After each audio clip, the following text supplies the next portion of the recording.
people are shocked to hear that he doesn't talk at school. They can't even understand that, imagine him not talking. It's hard because you're like, whoa, I'm like struggling here. And then you talk to others and it's like, wait, that doesn't sound like my child. He has learned what he needs to do to feel comfortable in social situations. Welcome back to another episode of the Unspoken Words Podcast, a Selective Mutism podcast by the Smart Center, produced and published by New Edition Productions. This episode features our latest installment of our Shining Stars series, where we sit down with former Smart Center patients or their parents and discuss how they overcame selective mutism. Today we meet Dr. Amanda D'Angelo, the mother of former Smart Center patient Josiah. Josiah's journey began when he was just 3 years old, when his family noticed he wasn't speaking at preschool. Despite working with a local psychologist in North Carolina, his parents didn't feel confident in their son's ability to find his voice. Everything changed though in the summer of 2022, right before kindergarten, when they discovered the Smart Center and attended Communicamp. Today, Josiah is fully verbal everywhere, at home, at school, and beyond. In fact, he recently presented a project over a microphone to his entire school, and according to his mom, did it with complete confidence. His family has gone from fearing he may never lead an independent life to knowing he can become whoever he wants to be. In this episode, Dr. E and Josiah's mom discuss his transformation, key strategies including the social communication bridge, breakthrough moments, and advice for families beginning their SM journey. Before we get started, if you have any questions on today's episode, please head to selectivemutismcenter.org/ask Dr. E, that's ASKDRE, and enter your question. The team reads all of your submissions and does their best to answer them on podcast episodes, blog posts, and on social media. And speaking of social media, for the best of this episode and every episode of Unspoken Words, make sure you're following the podcast on Instagram and on YouTube. We are at UnspokenWords_podcast on Instagram and Unspoken Words Podcast by Dr. E over on YouTube. All right, without further ado, please enjoy the latest episode of the Unspoken Words Podcast. Hi everyone, it's Dr. E. Before we get started with today's episode, I'm so excited to announce that our popular Selective Mutism in the School virtual conference is now available as a self-paced online course. The conference dives into how to assess the mute child, testing for common comorbidities, and proven strategies and interventions to support students with SM within the school. And of course, we dive into accommodations and interventions such as 504s and IEPs. The course offers 5.5 continuing education credits for most professionals. So parents, share this opportunity with your child's school. To sign up, just head to our website or check the description in this podcast episode. Together, we can create a world where every child has a voice. Now, enjoy the episode. Hello, listeners. Welcome to another episode of Unspoken Words. I'm excited today to be with Dr. D'Angelo, she wants to be referred to as Amanda, but I needed to let everyone know that she is a licensed clinical psychologist. And here we are today. How are you, Amanda? Hi, Dr. E. Thanks for having me. I'm here in Wilmington, North Carolina, so far away from you. It was quite a trip to get up there, I remember. So Amanda is, although she's a licensed clinical psychologist, she's also a parent of a child, Josiah, who attended the Smart Center for treatment and attended Communicamp, and you can certainly summarize kind of, what you did with us and so forth. But I think it's important for our listeners to know that here you are, a psychologist, and you have a child who had SM that is really, doing amazing now. And we're going to get into that. But I think it's important for our listeners to know, look, you're a psychologist. I'm a physician. We struggled. And even though it's 2025 now, and I know you came to us a couple years ago to start the process, there's so little out there on this. And not only that, but such misunderstanding of this disorder. So I wanted you to share your story a bit and kind of talk to us about, his struggles in the beginning and what led you to the Smart Center, to be honest. I am a psychologist. I don't work with kids. I work with adults, so I know enough about kids to be dangerous, I say. And, I think one of the really important parts of our story, and that, it's a little embarrassing for me, but it was actually my husband who was the one who I think realized first that we were dealing with something that wasn't just a phase, and it wasn't just shyness. And he was the at-home parent at the time. And so, I would come home from work, and Josiah's the youngest of three. And, it's our third kid. We've done this before. He's meeting milestones. He's always sort of on the very back end developmentally along the way. We had him assessed when he was about 18 months old because we were a little worried about his timeline for walking and talking, but everything was fine. And so, when he was 3 and in preschool and wasn't talking at school, but was talking perfectly fine at home, I thought, this is just another milestone that he is going to meet later than other kids. And so I think for me, it was more of just a gradual process of realizing, like, this isn't going away. This isn't a phase. This isn't shyness, because he's not shy. When we go out in public and meet strangers, he never meets a stranger. He talks to everyone, and people are shocked to hear that he doesn't talk at school. They can't even understand that, imagine him not talking. And so, that was, I think, it was a very humbling experience at every step along the way, I think, for me, just as a psychologist, to parent the child in front of me and to recognize that I didn't understand what was going on with him, and we needed help. And I think from what you're sharing,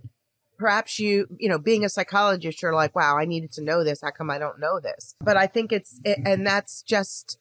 there's just such little out there in my mind as to what this really is. There's so much misinterpretation. And because kids aren't speaking, and you think it is just shyness, and there is so much more than just being shy. It's about their functioning. And I imagine Josiah was struggling from a functioning standpoint, socially, emotionally. He was Absolutely. only 3 at the time, so I'm sure. Yes, and it went into the preschool year, so it went into 4. And he also had other issues that seemed unrelated. He was having issues toileting at school, but, he's sleeping through the night at home and completely fine, but refuses to use the restroom at school. He refused to eat at school. And those were 2 things that when we came to the communicamp, we realized are part of the selective mutism, like, symptoms. But it was just something that we didn't even know was connected at the time. So you were describing, just for our listeners, that because SM is a social communication anxiety, and we want to understand the whole picture, right? SCAT's all about understanding the person. You were describing 2 out of the 4, and maybe he had more, of toileting, eating, sleeping, and difficult behaviors. So when we see that in a child, and we screen for that during our assessment process, the SME, the Selective Mutism Eval, is that is part of it. And it makes us think about certain aspects to who they are. Is it sensory going on? Was there a sensory component going on? What else may be causing that? So we're not treating to speak. We're assessing to understand, and then developing a treatment plan that, fits the whole person. So we do see this a lot with the eating and the toileting within the school environment, and, maybe some other quad behaviors, whether it was, you said that he was doing fine at home, but there was something within the school environment that was a struggle.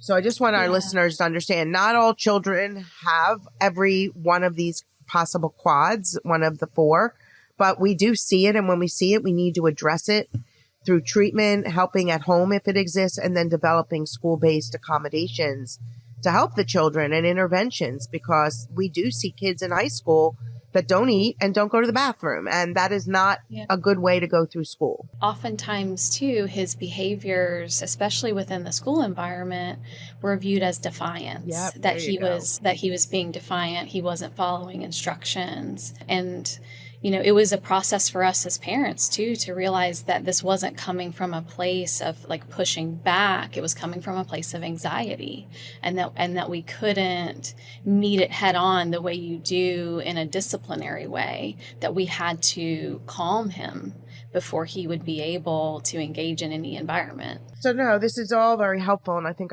many of our listeners are probably relating to this, because I know with my own story of my daughter, we get so many emails and calls, saying, oh my God, it sounds like you're describing my child. So as a parent, especially as a professional, it's hard because you're like, whoa, I'm like struggling here. Like, and then you talk to others and it's like, wait, that doesn't sound like my child.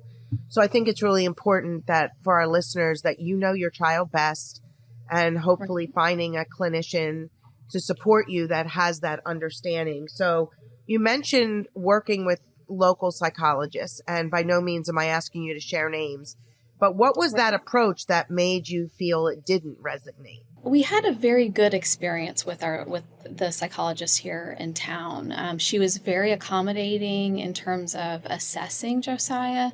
So she met us at a park because we told her he will not speak to you if we bring him to your office.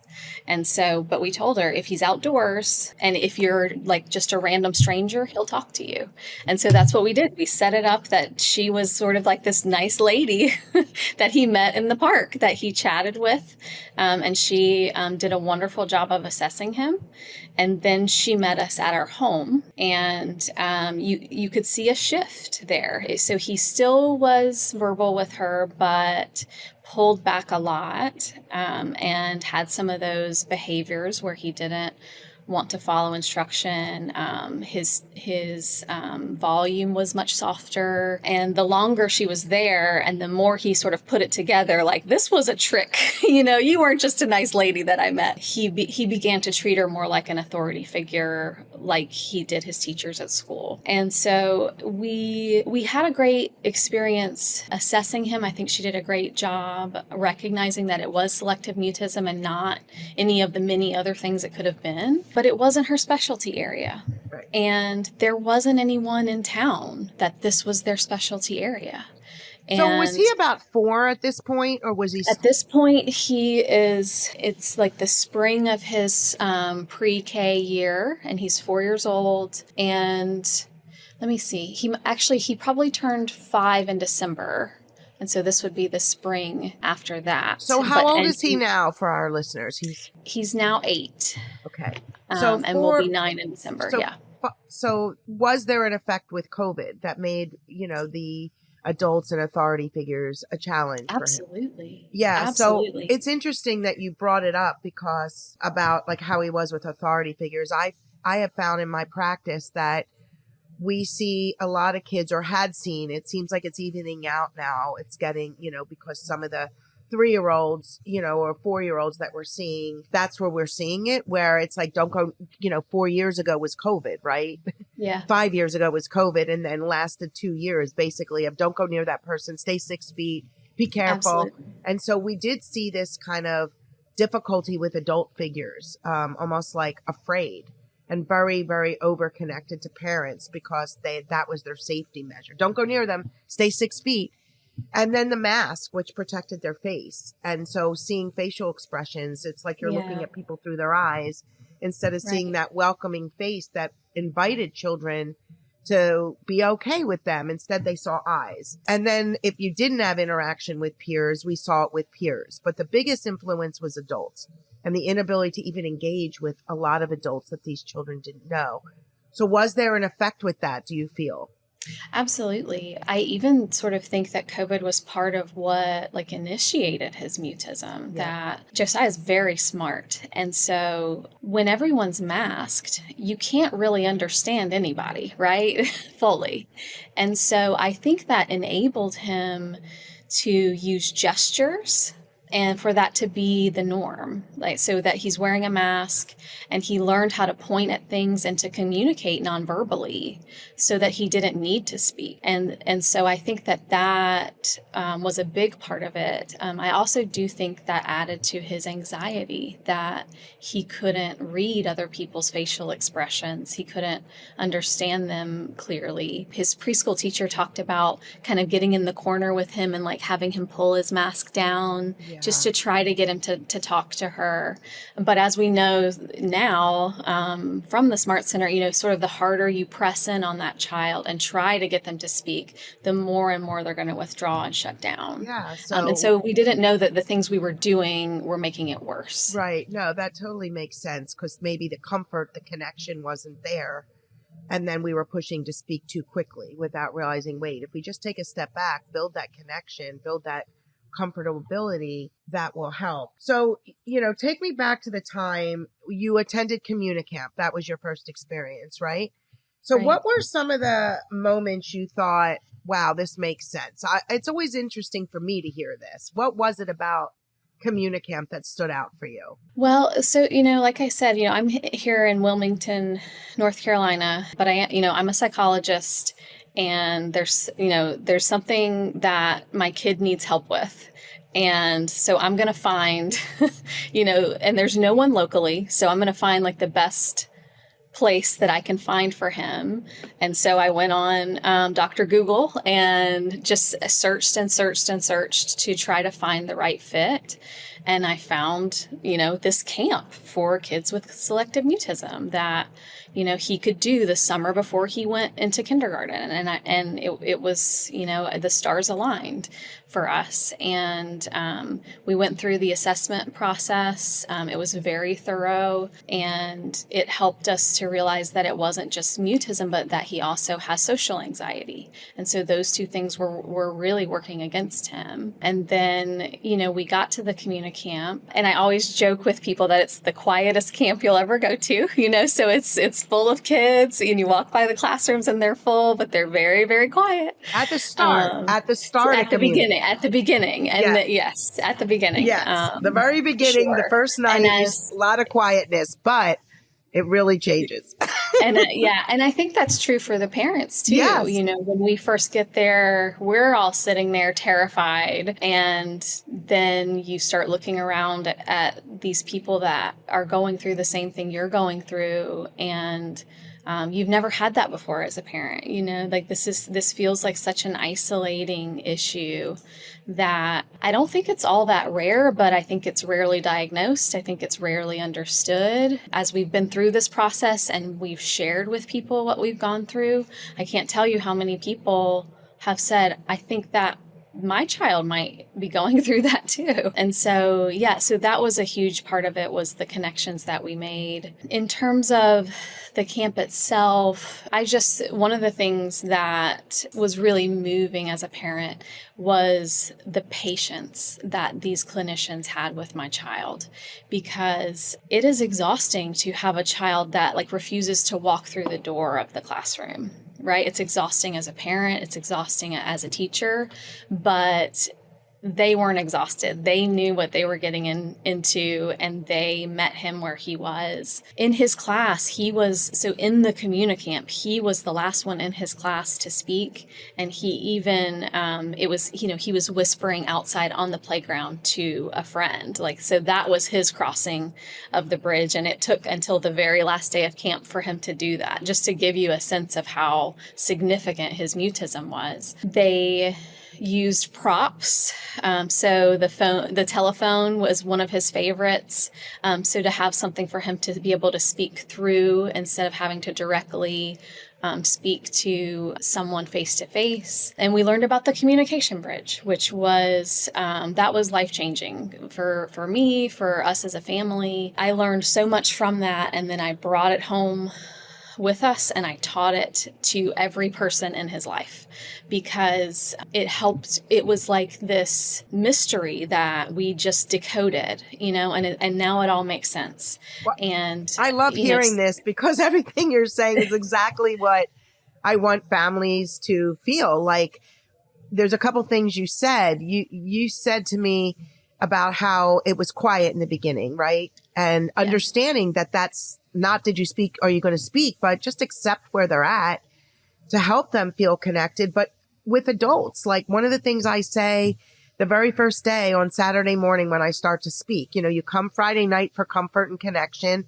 to see where you're going to be. It helps lower the anxiety, who's going to be your counselor, who's in your group. But I tell people it's like a pin could drop. Everyone's sitting there, many of them flat affect, kind of nervous.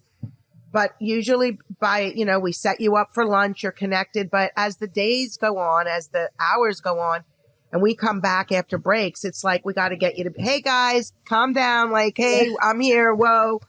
To get you guys connected to us, because now you've made friends. You know what I mean? You've met people, you've connected over something of interest, of a commonality. And so we help you realize what our kids go through. And so to give you those tools to realize, whoa, I came to this camp. I'm not that quote unquote shy. I don't know anyone. How can I just talk to somebody unless you have a reason to, unless there's a connection? So I think that that's really important. And I really appreciate with the bridge, because to me, the bridge is so impactful, because it isn't just talk. It's understanding the stages that you're describing and respecting it, and then learning the tools and the strategies to help him bridge up, but also know there's going to be times you may need to bridge down, and that's okay. Yes. I think that was one of the biggest realizations for me, which again, a humbling experience. I tell my clients this all the time, that change isn't linear. And I think, for my child, though, I was so focused on progress, and any time that he would bridge down, I would assume he was regressing and we're not doing things right. But to have the conceptualization of the communication bridge, that it's my job as his parent to know where he is right now, and I can intervene to help him step up. But if I just jump in and try to pressure him to talk, he's going to just go the opposite direction that I want him to. And I think, when they're very little, it's so much of the parents facilitating it. Don't wait, facilitate. But as the children get older, they're very involved in their own bridge. Even the little guys understand the bridge. We teach them the different stages and help them relate. And so that acknowledgement and that assessment, how did that affect Josiah? With his learning about the bridge? Yeah, I see it now, just with, talking about handover takeover. That was a huge part for us, that if he can't communicate verbally to start with, he can do something nonverbal that helps ease him in to a situation. He also we have earphones for him now. And so he knows situations that he might go into. My oldest son plays basketball. There's a loud buzzer. We're in a gym. It's all the things, right? And so Joe knows if he's going to go to his brother's basketball game, he needs his headphones for that, to help him to stay calm and grounded. We actually, I co-own a group practice, and we actually just moved this past weekend, and I dragged Joe with me because I had to bring something to the office. Everybody's here. We're all bustling around trying to get set up. And there's a therapist here that Joe hasn't met yet. And I'm not even paying attention to him. I'm, taking care of something else. And then I hear him say, "Hi, I'm Josiah." So he introduced himself to this new person. So he has learned what he needs to do to feel comfortable in social situations. So this is great. So tell us now, how is he doing? Tell us about his life.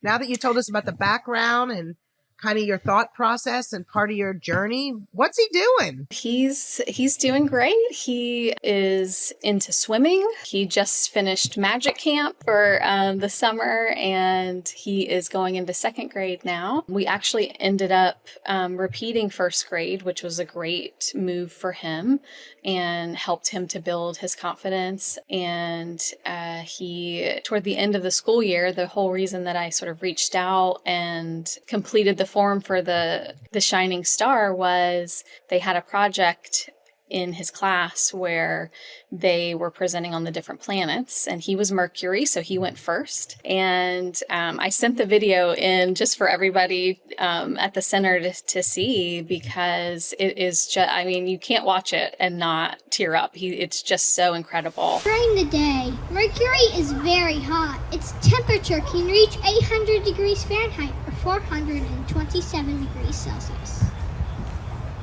17 Mercuries can stay inside of Earth. 2 spacecrafts have visited Mercury. The planet is much smaller than Earth. Sometimes people can see Mercury from Earth that looks like a dot in the night sky. I hope you enjoy learning about Mercury. he sounds like an anchor man. He is in front of his entire school. He's on a microphone and speaking not just at full volume, but with inflection and tone in his voice. He's memorized his lines, and it's just so inspiring. It's funny. I got the video. One of the teachers texted it to me on a Thursday. And then the director the director of his school told me they're going to be doing it again, tomorrow for the rest of the school. None of the parents are really going to be there, but you can sneak in and come. And so I did. And yeah, he was the star of the show. I know I'm his mom, but he really was. So no, that's amazing. I love hearing this, and I love, seeing how excited you are. So how does he feel about all his progress? It's funny. One night at dinner, my daughter was asking him, they have a new PE teacher. And she said, "Are you full volume with Mr. D?" And Joe said, "Of course. Why wouldn't I be?" He's like, "I'm full volume everywhere now." Aww. It's just sort of like, it's just kind of who he is now. He's an extrovert, and I think that has been such a huge shift for him. I can't imagine how isolating it must have been for him to not be able to communicate with people when he loves people so much. So let me ask you a question. So he's an extrovert, and you said that at the beginning of the podcast. I did not work directly with Josiah. So, I'm asking some of these questions because it sounds like he's a sensory guy. And so that may have been a huge why for him. Louder, larger, lots of people going into a classroom. Yes. It was very isolated. And then maybe without realizing it, kind of that, I call it push to speak when he wasn't yet ready. And with the COVID influence, sounds like it just, he became very speech phobic within the school environment. Absolutely. That's what it sounds like. Yes. Also, coughing became a real trigger for him, because remember during COVID, coughing was scary, right? If somebody's coughing, you're like, what was that? Are they sick? And he picked up on that and took it. And so there would be lots of times where we wouldn't know why he was shutting down.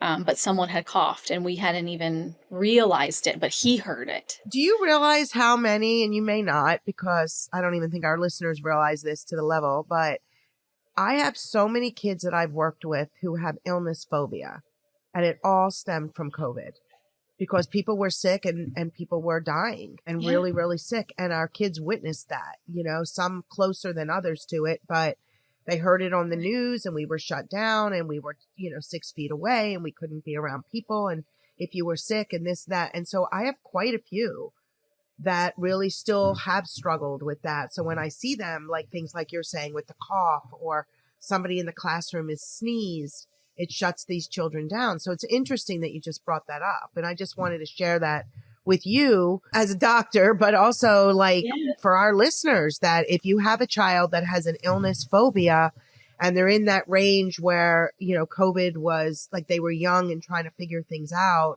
or even older. I mean, there's adults we see that have had illness phobia. So I shouldn't just say the children. That's something to address because for them, it was all about illness back then, right? It was like everyone was terrified.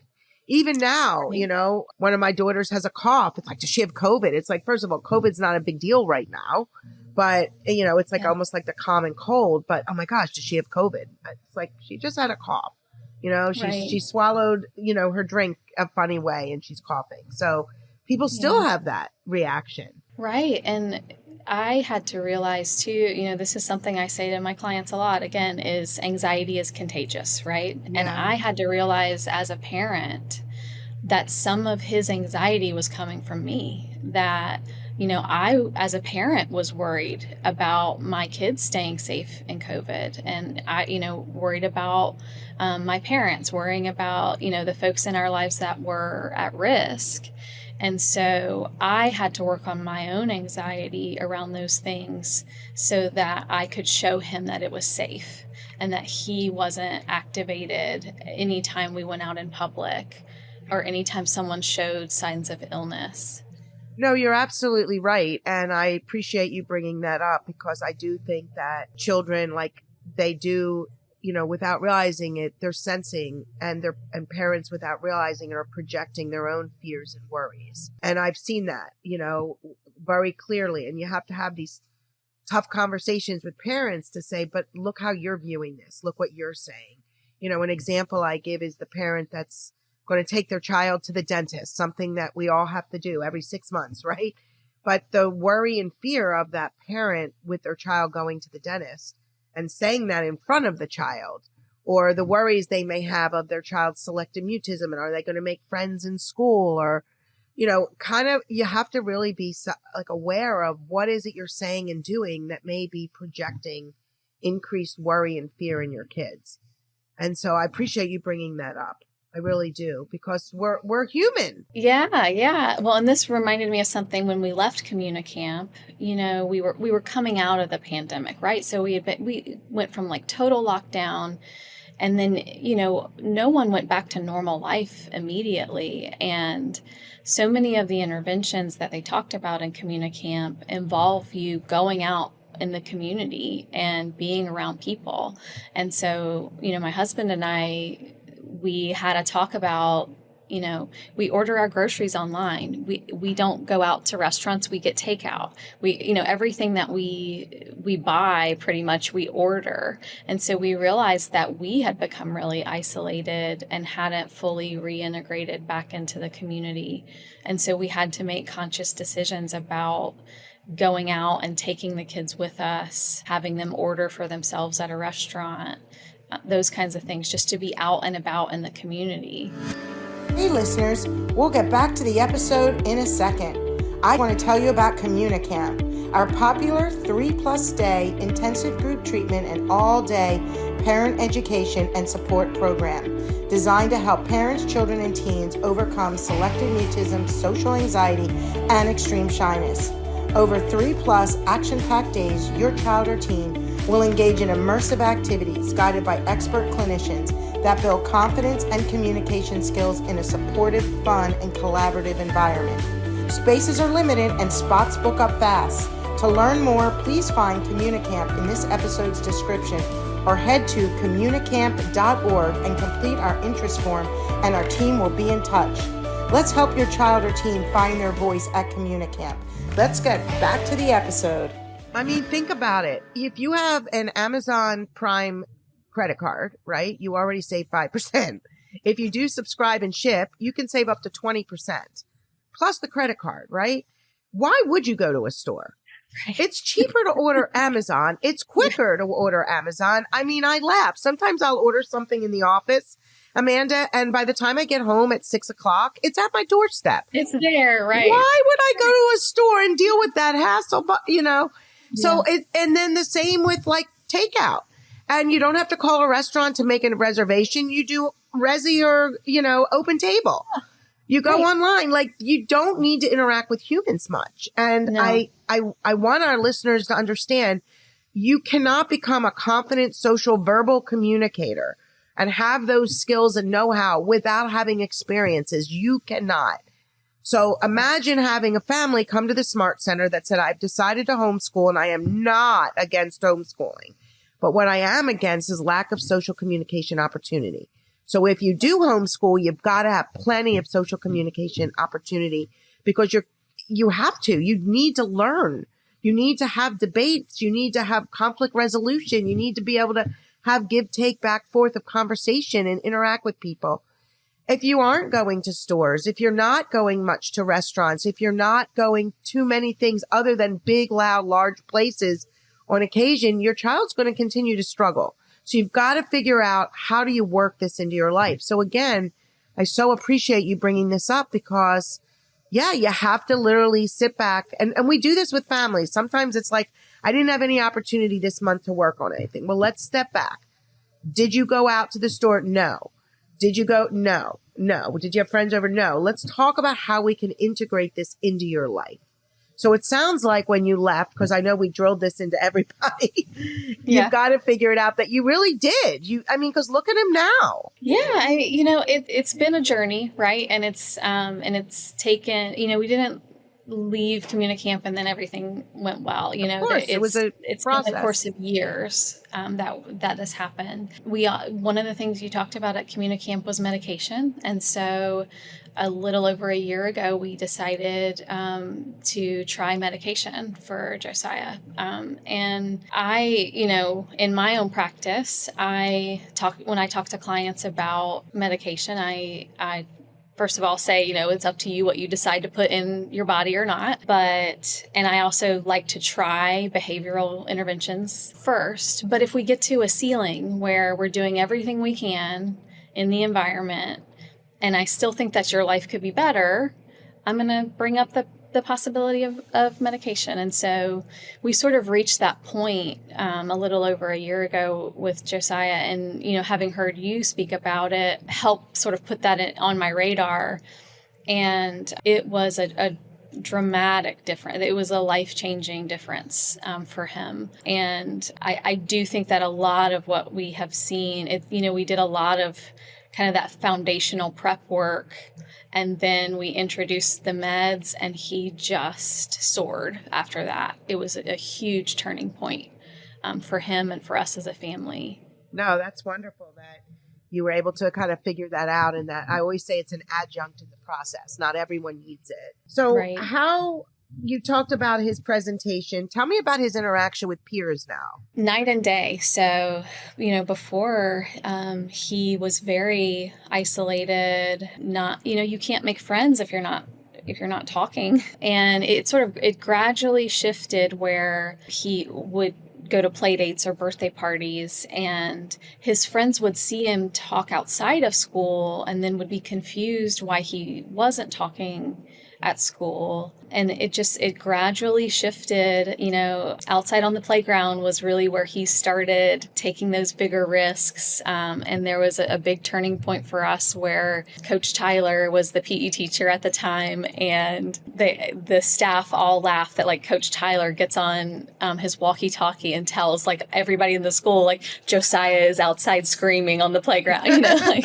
Josiah's yelling on the playground. And so, yeah, like he has friends. He enjoys time with his peers. He does activities outside school. And so you accommodate his sensory, or has he kind of what I call grown into his sensory system and is able to?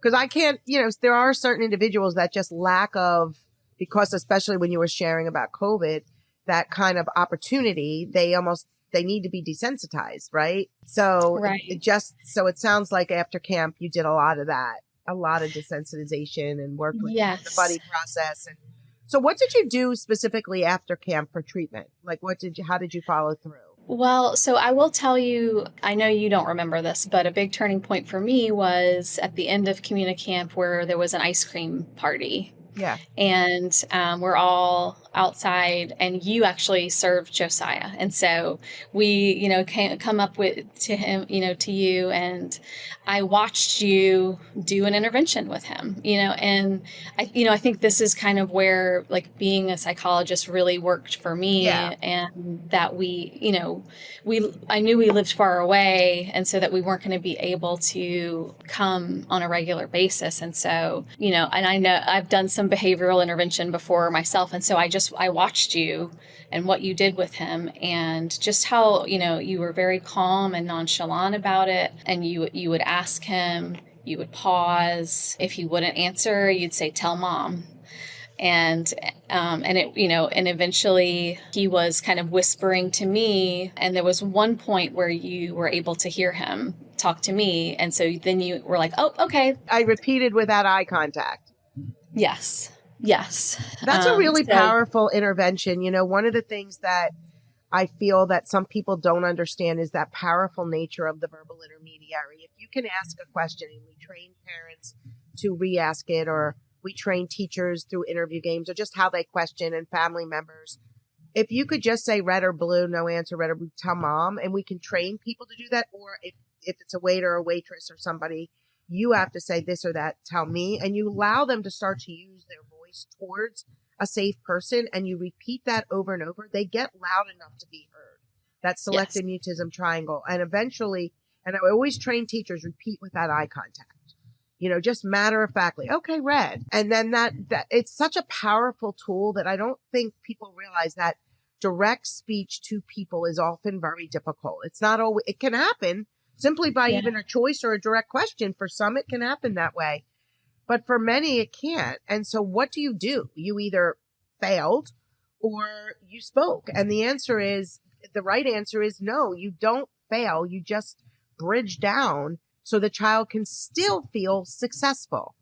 And I think, and I so appreciate you noticing that. And I think your background, well, no, I don't think I know your background of being a psychologist and you being so attuned to what to do and how to do it. You really did take those skills and really work them. So I think you should consider working with kids. I think you should consider treating selective mutism. There is such a need out there. We'll see. We'll see. You've got your own 3 kids you're raising. It's a lot. Right. And I have to thin out my caseload. Yeah, exactly. Yeah. But I'm sure you see occasionally some adults that struggle with social communication anxiety. Oh, absolutely. Absolutely. I mean, we deal with adults all the time that struggle, and you look back and you think there was a why of SM that was not addressed and they never had the proper treatment. So once you dive into that and teach them those skills, and many individuals as they get older can speak, they're just not initiative, elaborative, expressive, and they don't have the confidence. Right. So it really does present. So just putting it out there for you if you decide to open your practice up to, Well, if you've got any folks that are interested in moving to Wilmington, send them our way. 100%. So what advice would you give other parents just starting this journey? Oh man, that's a tough one. First of all, I think, parent the child that's in front of you, right? And so the things I'm talking about today are things that worked for us. That doesn't mean it's going to work for everybody. I feel like my child is very unique, and not everything that works for other people works for him. And I had to realize that as a parent. So just meeting them where they are. I also think there can be a lot of shame involved in selective mutism. It's when you don't have the information about what is going on with your child. And I think other people can be judgmental because they don't understand either. And so I think, for me, it's been a process of sort of like bringing it all to the light and practicing how I talk about it and how I address it. When we made the choice for him to repeat first grade, I had to sort of reflect on that. And the thing I was most worried about was, how Josiah would view himself. And I realized, how we handle it is going to show him how to handle it. Yes, you are saying so many amazing things that I literally would be saying the same thing. So yes, keep going. This is amazing. Yeah. Same with medication, right? So that's a humbling experience as a psychologist, to put your 8-year-old kid on medication. Like that is that was a difficult thing for me to swallow. But I tell people, it's not a secret. It's not something that we have to be ashamed about. I'm just very matter of fact about who my child is, what his needs are. I tell people he's in recovery now. Like he's recovering from selective mutism. And I'm just, I try to just be, it's funny how, as a professional, I can push back against stigma and, everybody needs to be in therapy. But when it's your child, there are real things that can come up for you as a parent that make you question all your life choices. And, but if you just appreciate who your child is and advocate for them, I think that, so I think that's something that is a huge part of this is advocating for your child to get the support that they need. And that can be hard as a parent to find your own voice, to speak up, to ask for what your child needs, to get them in the spaces and with the people that they need to be with. Also intervening early, so that's something that, I see in my work, but then also just, I do think that, he's going into second grade and we're on a really great trajectory. But had I dug my heels in all those years ago and hadn't listened to my husband and, said he's going to be fine, I think, it would have been a very different story. So just, continuing to search until you find what it is that your child needs, and not giving up on it. You know, so many times at camp we talk about, I think it was 2 camps ago, might have been June of this year, we had a parent say the grief that she has felt from this. And, you know, and the word shame came up. It comes up a lot at camp. And we really do talk in the trenches about that, because we're embarrassed as parents. Like, why is my kid not saying hello and goodbye and thank you? And what am I doing wrong as a parent? I think this is a whole separate podcast we can do and talking about it. And maybe we do that, because I think it's really important for parents to understand that this is a journey, but to try to shift your thought process to help accept where you're at, but also know there's so much hope. Like, I tell parents this all the time, like, think about all that you're going to accomplish from this. Like, this is the starting point. I mean, I've had people say to me, oh, it must be so sad. It must be so hard working with that pup. I'm like, are you kidding me? It is amazing, because I realize when I work with a family, this is the beginning, at least from my journey with them. And it's only going to go up. It's going to happen. And I always say, it's like bank robber rules. Do what I tell you and everything will work out. But the truth is, it's hope. It's inspiration. And that's what the Shining Star episodes are about. It's giving families hope. You know, it's realizing, okay, here's where I'm at. I'm going to accept it. I'm going to understand it. I'm going to learn, and I'm going to do. And your child is going to do well. They're going to reach their capacity 100%. Right. If you do the work. If you're expecting us to cure them overnight, that doesn't work that way. We teach you the skills. The children learn. They begin to understand acknowledgement and assessment. They learn about the bridge. You learn it. You learn the skills. You train the teachers. And it just keeps moving. And then you're a Josiah. Yeah, yeah. Well, and that's sort of what was happening sort of behind the scenes when he was having that moment of being the shining star and presenting on Mercury. You know, in my mind, I thought he can be whatever he wants to be. Like, he's going to be okay, you know, and you start off with this fear of, is my child going to be able to go out in the world and live on their own? And, you know, just all these questions of, is he going to be okay? And when I saw him up there doing that, I was like, he's going to be fine. He can do whatever he wants to do. And I also had a talk with his teacher. So he has the same teacher this year that he had last year. And I reminded her, I said, this time last year, he wasn't walking in the classroom. Like, we couldn't get him in the classroom because he had, you know, we had hit a barrier and we had taken steps back. And that's when we decided to introduce the medication. And she said to me, oh my gosh, I think I just blocked that out, you know, because this year was so different than last year. And so I think that's important too, is that, you know, just a little over a year ago, we were really hurting and struggling as a family and wondering what to do next, wondering if he was going to be able, he goes to a small private school and we were wondering, like, is he even going to be able to stay there? Can they even accommodate him? And so I think that's important too, that I don't want it to sound like rainbows and butterflies. It's been a hard journey. And I also know that, you know, next year we could be struggling again, but we're going to be okay. Yeah. I mean, I think giving the teachers the tools is really important as well. Did you do that?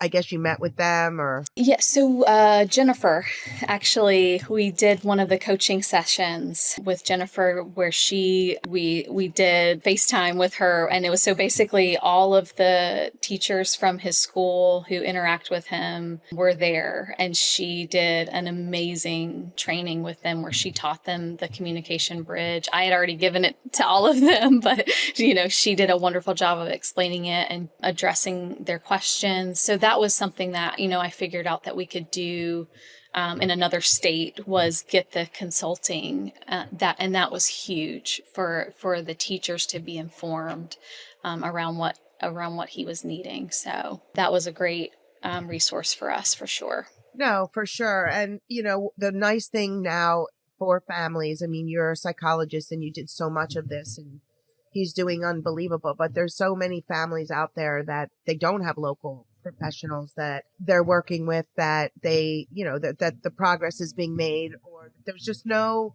local therapists. So at least we offer telehealth across the country in various states. So the SIPAC, we call it. So we have, you know, we're able to offer that. And then in states we're not licensed in, we do parent coaching and training. We can always do so.